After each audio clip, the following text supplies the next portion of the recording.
Hey, beautiful family. So, I'm afraid to say I've probably clickbaited you here because I have an idea for what the video title should be, but I've done so with purpose. One of you out there is playing a role in a grand testimonial today. You know who you are, but you'll hear shortly. I might be looking a little off colour. My family and I have caught some sort of virus at the moment, so I've been fasting as I do when I'm sick. If I'm fasting for spiritual purposes, I don't tell anybody, but when I am fasting for health, it's not an issue to me.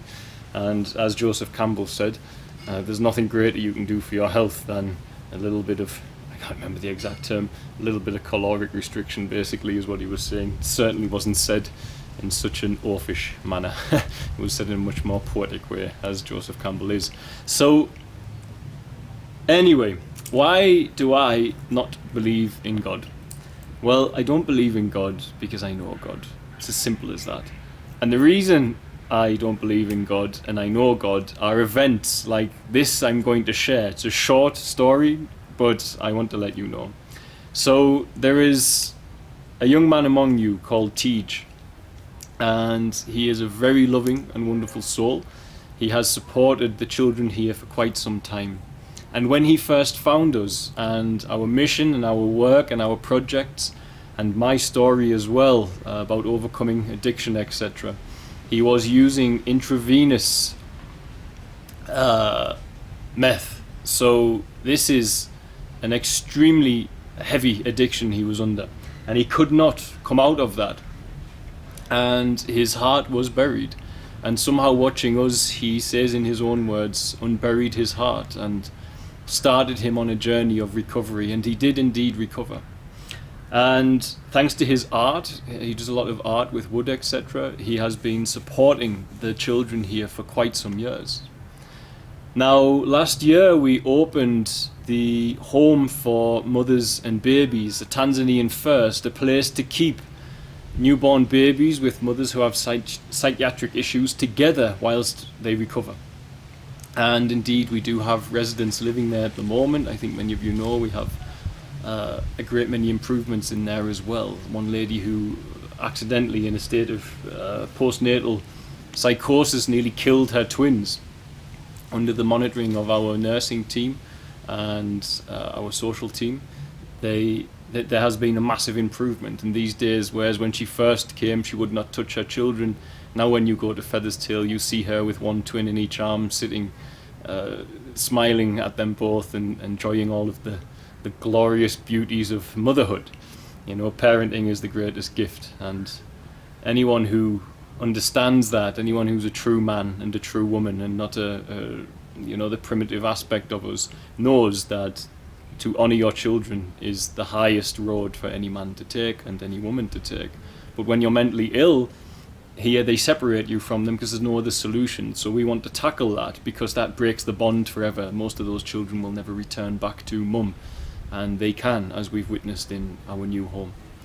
But that new home, we were to buy this property, and we had plans to do fundraisers, climbing Mount Killy. All of these things were cut off because of the pandemic. You know, you can't do group fundraising, and persons fundraising for us can't do it during the pandemic. We are thinking about doing a virtual Kilimanjaro climb, so you climb it in your allotted exercise allowance, or if you're not in lockdown, just at your will, meaning that you cover the same distance at home with your GPS, and be sponsored by your friends for that. But anyway, because of that, we had to rent. And of course things have been a tad more difficult with Corona for everybody. So we had communication from Tej, and he said, I would like to take the responsibility of finding that rent for the mothers and babies. And I said, well, that's absolutely wonderful, thank you so much, and we're very grateful for that. So the sum that we needed was around about 1,500 Great British pounds, and actually we had to pay some of the rent from another location initially to get that building open. However, the day came last week, the day arrived where the landlord said, I'm unable to wait any longer. You said that you would find this, and I need it. So we had to take money. On the day before, I had to say to the accountant, tomorrow morning you will have to take this amount of Tanzanian shillings from here, from this project pot, and pay the rent for that property. And we will have to pray that that money can be replaced into that project pot, because all our projects require the funding that they have designated. Tej knew nothing about this. He knew absolutely nothing about this, but he had been saying to me since before Christmas, I know I will get the rent when it's due. The power of life and death is in your tongue, guys. You have to understand this. Whatever so you ask and you believe, it will be given. He was not wrong. Jesus was not wrong. He was telling you the truth. But the problem is, most of us do not believe. Most of us ask from a carnal place. We forget that carnality is but a fragment of reality, and the source of reality is not this, it's spiritual. And because of that, we forget the extent of our ability, the extent of our capacity outside of the carnality of ourselves and the carnal world we live within.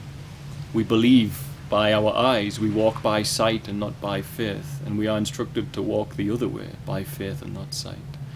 And Tej just kept saying that to me. Even before Christmas, I think in Solstice, he wrote me a message that I was reading and smiling as this event happened, where he said it again, I know that I'll get this rent when it's due. That very day that I transferred the money, Tej had no idea that I had transferred it or that I'd created a deficit in another project. He appeared on the afternoon. We were praying. We said, God, you've seen what's happened. We need this to work out. That afternoon he appeared and he said, hey, I have $1,700 to put in for the rent. It's available today. How should I send it to you? Now this is synchronicity, as Carl Jung called it. Synchronicity is the ever-present reality for those with eyes to see it. As Jesus said as well, with those with ears let them hear, and those with eyes let them see as well. For it's events like that that allow me to stop believing in God and to know God. And this is the crossover between that which you ask with in belief. You have to have a level of belief that you know. And when you state it as a fact, when you state it with confidence, a confidence that can only come by residing your heart and your soul into the Lord, and a confidence that only comes by having ultimate faith in God. That's when you are truly in a state of believing it will come. But you can only have that level of belief by not believing in God anymore. You have to know God. And Carl Jung said that too. I don't believe in God. I know God. This is why I don't believe in God. And this is why I want to say thank you to Tej, all of our donors and sponsors and partners, for constantly making miracles happen and providing for these children. It's a very hard way to live for most people. It took my wife 2 years to adjust to the fact that I never made my own plans, God made them for me. I would wake up and she'd say, are we going here today like we said we might? And I'd say, I'm sorry, God's given me another plan. My carnality made that plan and I can't see it through. And it was very difficult. But this is how it has to be. You stay present. You stay with God, you take no thought for tomorrow, and you know that He's at your back, at your shoulder. And from there, you can absolutely know with belief that whatsoever you ask will be given. God bless, guys. Thank you, Tej. You're an amazing man. Well done on your recovery, and thank you for the constant love and support. And I'm so grateful that you're part of our lives.